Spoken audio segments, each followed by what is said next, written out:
doing a podcast again. What week is this? 6, 7, 8, 10, 12? I don't know. We're doing Luke chapter 4 and this story again. I know we're in Luke chapter 4 2 weeks in a row. We're stuck, but there's a lot of good stuff going on here. A lot of time has transpired, a lot of events in the life of Jesus, and we are in that region on the north shore of the Sea of Galilee with this story. We're moving from Nazareth, which I did last week, to Capernaum, Chorazin, and Bethsaida. I don't know about you guys. Do you remember we were at Chorazin that they opened up a hiking trail that you could hike all these? We could go back and do that. I think I'm going to. Are you really with the DTI group? Yeah. So we also did kind of ignore our special guest here. What special guest? He's not special. He's just a guest. Well, we'll see if he makes it past the we one episode. We got TikTok famous Hunter Franklin with us. They're joking. Seriously, this is the guy that put us on the map. Well, here's the thing. Whatever map it is, I don't know. We don't know. We're on it. Whenever we started talking about this trip, we were talking about the video side of things, which was going to be a lot for me specifically to handle by myself. And I called Hunter. We all volunteered. I remember stepping out into my garage to call Hunter because my kids were going crazy. And I was like, there's no way he's going to say yes. And then I said, hey, we're going to go to Israel. You want to go? He's like, yeah. I'm like, okay. I said yes before even asking my parents. And my mom, after I told her, she was like, what about your classes next semester? Because I had enrolled. You going to school where? Lipscomb University in Nashville, Tennessee. Yeah, but you grew up in Effingham. So yeah, I grew up in Effingham and then moved there, 6 years plus now. Now I'm in Nashville. But I had my classes enrolled for, but obviously you don't talk to your teachers until class starts. So I said yes, and then I told my teachers, but they absolutely loved it, and it helps I go to a Christian school, but they were like, heck yeah. So I actually got credits for going on this trip for my SALT credit because I volunteered to go on the trip and do video. So you actually owe us some money. We only charge $300 credit. Let's take a little side part to that story though at this moment because I think this is interesting. We're in the midst of the Trump peace plan at that point. At the time we started this plan and we're actually going to execute this plan to go, the president solved all the world's Middle East issues, right, for the last 2,000 years. On Twitter, I believe. Yeah, on Twitter.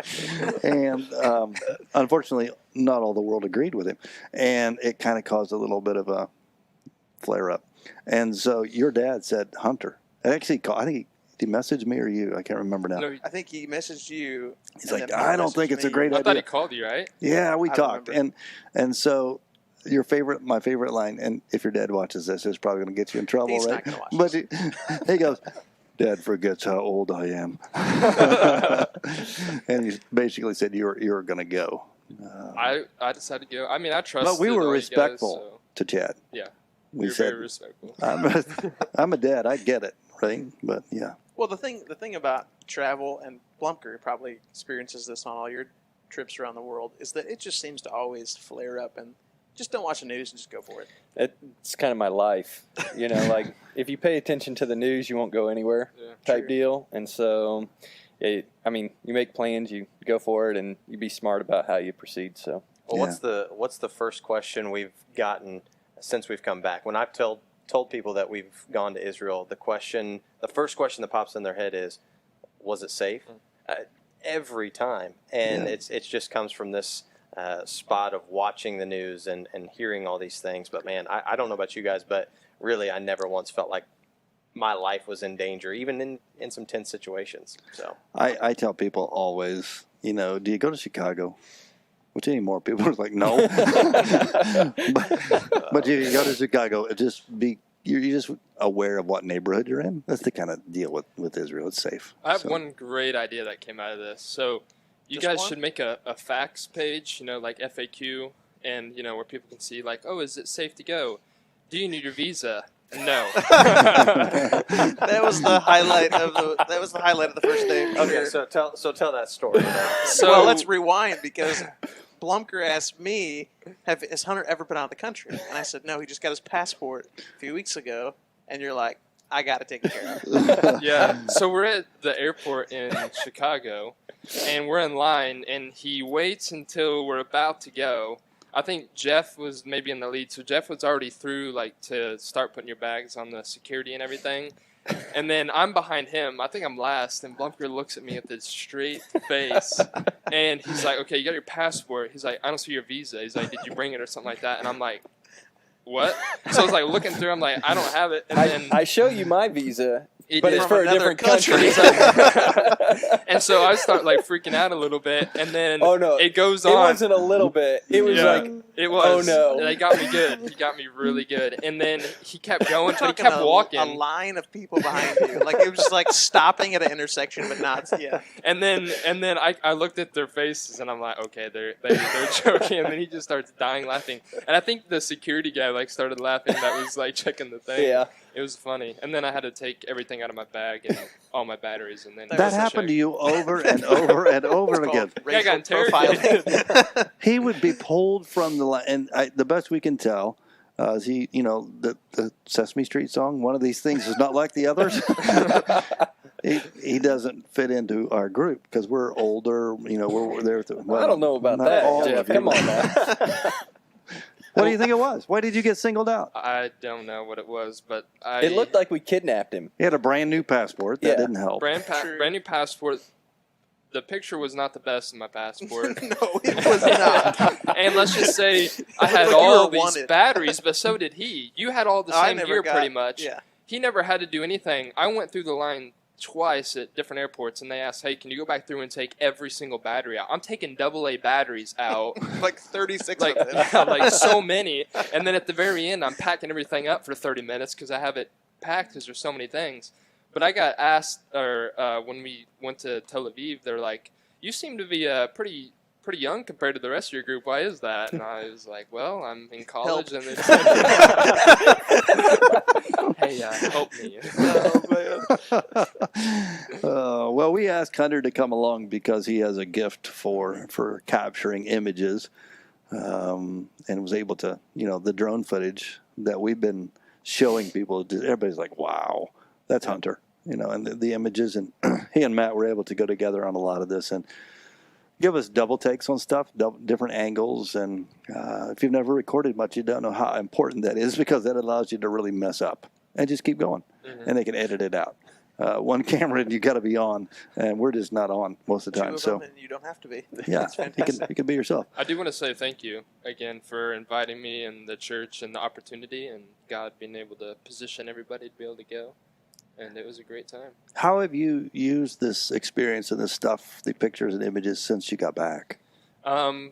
Mainly whenever I sit down at dinner, because people right when I got back just want to talk about it. I was actually able to show them and tell them the stories, when, in the Bible of where Jesus was and all the events that happened. And I think just sharing, the imagery of actually what you read in Scripture.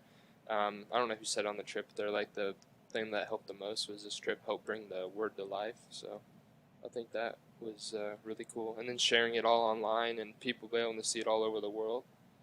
And then seeing it played at church and on your guys' screens. So you have put out a video of stuff that you shot from this that got a lot of views. Mhm. What was that? So we took a lot of video on our cameras, and they took selfie videos, which are always fun to look back on because they're like this, and it's like really close in. But I took videos of the whole time kind of just on my phone, and one video we were walking, and it was on these old, what was it, marble roads, and it was like rutted up from all the wheels Where were they we? had. When did we Sephora. Sephora. Sephora. And I just took a video of me walking, holding my gimbal like a wide angle, and I just kind of pan around, and I put it on TikTok, and right now it has 1.4 million views and 350,000 likes. And then I kept posting. I posted some before this of Israel, but none of them kind of did anything. But this one blew up, and then had a few others that got quite a bit of views. But the comment section is the most interesting. So Good, but, yeah. bad? What's the thought? There's a lot of good. There's mainly good of people like, man, I want to go, and I'm just like telling them you got to go, and people asking questions, and then you also got people like slandering, Jesus and making fun of other people for believing in him. But, Yeah. It's common for us to get 1.4 million views on something. So But it was random. I don't know why, but it's just the internet. I don't know. yeah, cool stuff. Well, we are talking today. The story that we're looking at for this coming Sunday is Luke 4, the latter part. Then it kind of centers in on the northern shore of the Sea of Galilee, which we all loved. You know, it's one of the most amazing places. Capernaum, Chorazin, Bethsaida. Jesus does a lot, at least, I'll say it that way, of his teaching and miracles there in that region. And so it's the latter part of that. And so I want to read just a couple of verses and then just have you guys maybe jump in and reflect.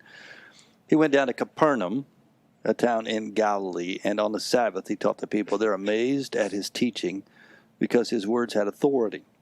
In the synagogue, there was a man possessed by a demon. We were in there. In this exact same location, about 5 feet over the foundational level of when Jesus would have been there, but it's the same spot, which is pretty amazing, really. Humbling to think you're standing in a place where Jesus was, and not just was, but where he did a miracle. Mm-hmm. He did a miracle. And so this man's possessed by a demon. The man cries out in a loud voice, "Go away." Now, here's what he says about Jesus. This is important because demons are what? They're angels that chose to rebel and reject God and were cast out of heaven. They went with the devil. Okay, about a third of the angels did that. So they had been in heaven. And when God speaks into creation, everything, right, through the power of Jesus. Jesus is present in that. And so they had been with Jesus. They knew who Jesus was. So these spirits inhabiting this guy say, "Go away. What do you want with us, Jesus of Nazareth?" That's what everybody is calling him at this point, so that's not surprising. But listen to this. "Have you come to destroy us? I know who you are, the Holy One of God." "Be quiet," Jesus said sternly. Why do you think Jesus does this? Why does he does this a lot. Why does he say, "Don't tell anybody. Keep this quiet"? I think there could be kind of multiple layers of this. One, in the case of this story, demons would not make very good character witnesses. So, I think that's a very underlying tone. But the second part of that is I think it's all about timing. Jesus is not necessarily, it's not his time to be revealed. And you look at, as Jesus is riding into Jerusalem, towards the end of his ministry, there's a quick shift from they believe that he's the Messiah that's coming to overthrow the Roman world. A few days later, they realize, oh, that's not the case, and now they want to crucify him. And so I think it's a lot about timing, and just it's just not the right time for Jesus to be revealed because he knows the expectations of the people once they know who he is. Yeah, I think if you go all the way back, God's overarching plan, big picture, high story of what's going on. This is not just a random piece of time here. Like, God has been working from the beginning at just the right moment to introduce the Messiah and Savior of the world.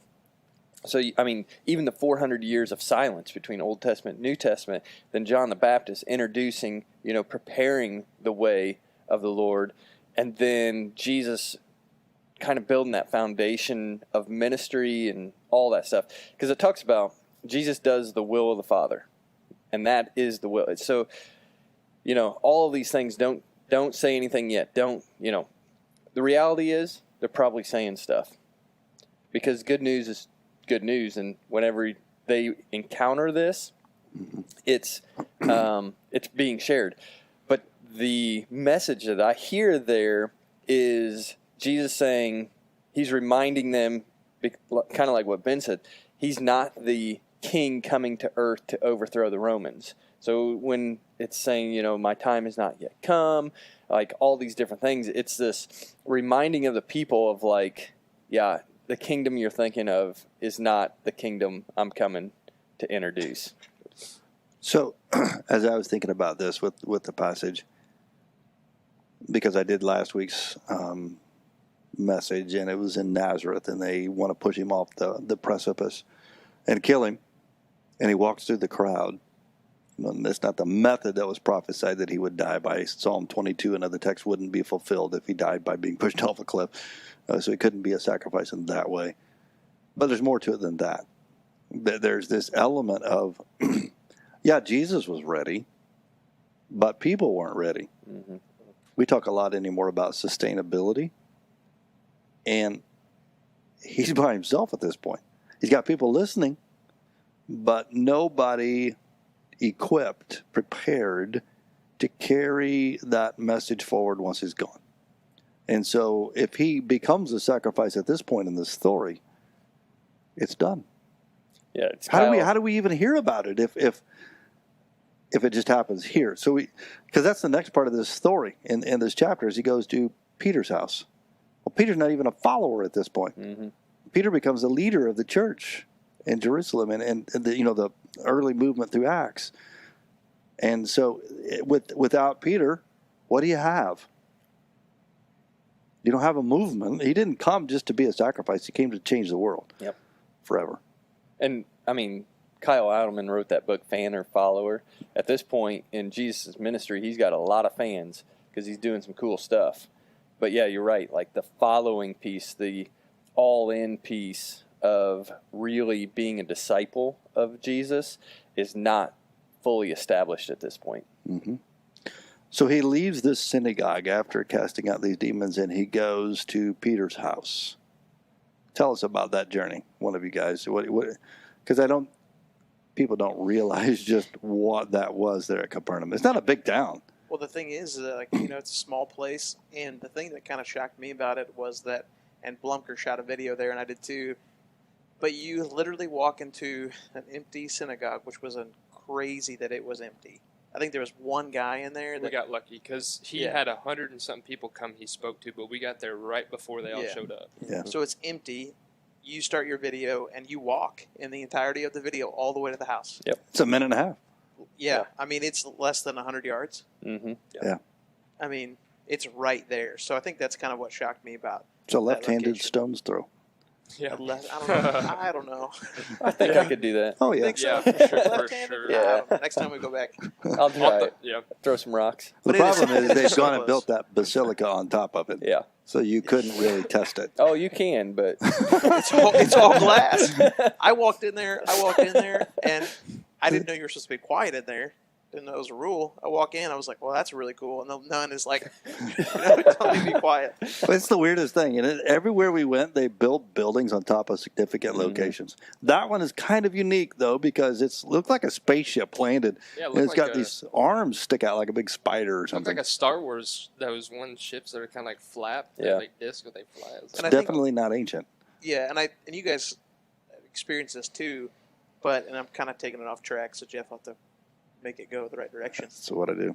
But but it just seemed there was a lot of worship of those buildings and those locations rather than like worshiping what happened there as opposed to worshiping the Savior that was there. Yep. I just felt that about every place we went, truthfully. Yep. So that building is right. It's built literally over the top of Peter's house.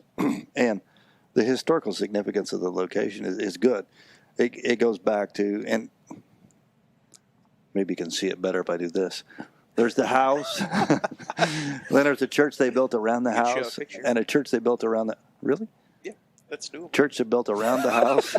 we have those things. It's amazing. And so all of Try as these they went. houses, Technology. churches, that goes back in history and time to the first century. So we know that's pretty much the location of Peter's house. And then they build this spaceship over the top of it to protect it. And you can see under it and you can see through it. Pretty cool.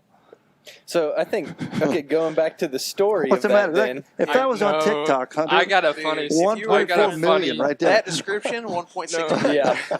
Goodness. So you think about that. Jesus does the miracle in the synagogue, right? And then he walks across the street. That's essentially Literally, what, yeah. He walks across the street and he heals Peter's mother-in-law. Like, They're not so- sequential. no, but I'm just saying, like, that right there, that context. So he moves from a religious setting to the personal there in Capernaum.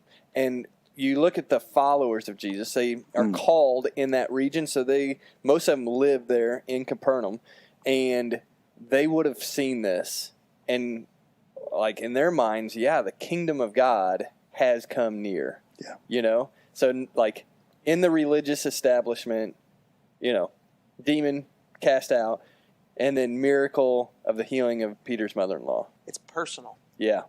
Like everything that they had hoped would happen in that place, he walks down the street and says, one person at a time. Yep. Powerful Man, that's a moment. huge message right there. That's what he intends to be and to do. Not to trap us in a building, but to one person at a time. Touch lives. Mm-hmm. We could end this thing right here. Yeah, but we're not going to. So you go from Peter's house People are like, dang it. right keep right going. through the gate, because it's right on the water, fishing village, right to the edge of the sea. And I just want to talk for a minute about the Sea of Galilee and the footage you guys captured there. Not from that location, because that location usually has too many people. But we got up at sunrise, just literally right down the road, a couple hundred yards, and we filmed some shots along the Sea of Galilee, and some guys were fishing. Tell us a little bit about your impressions of that moment, that place, that video, because that drone video, Hunter, flying out over that fisherman, that was cool. Yeah, it's very beautiful. That guy's Other than the shot of Ben kissing someone, which shot was that? That was a weird, Hunter. What? Hunter.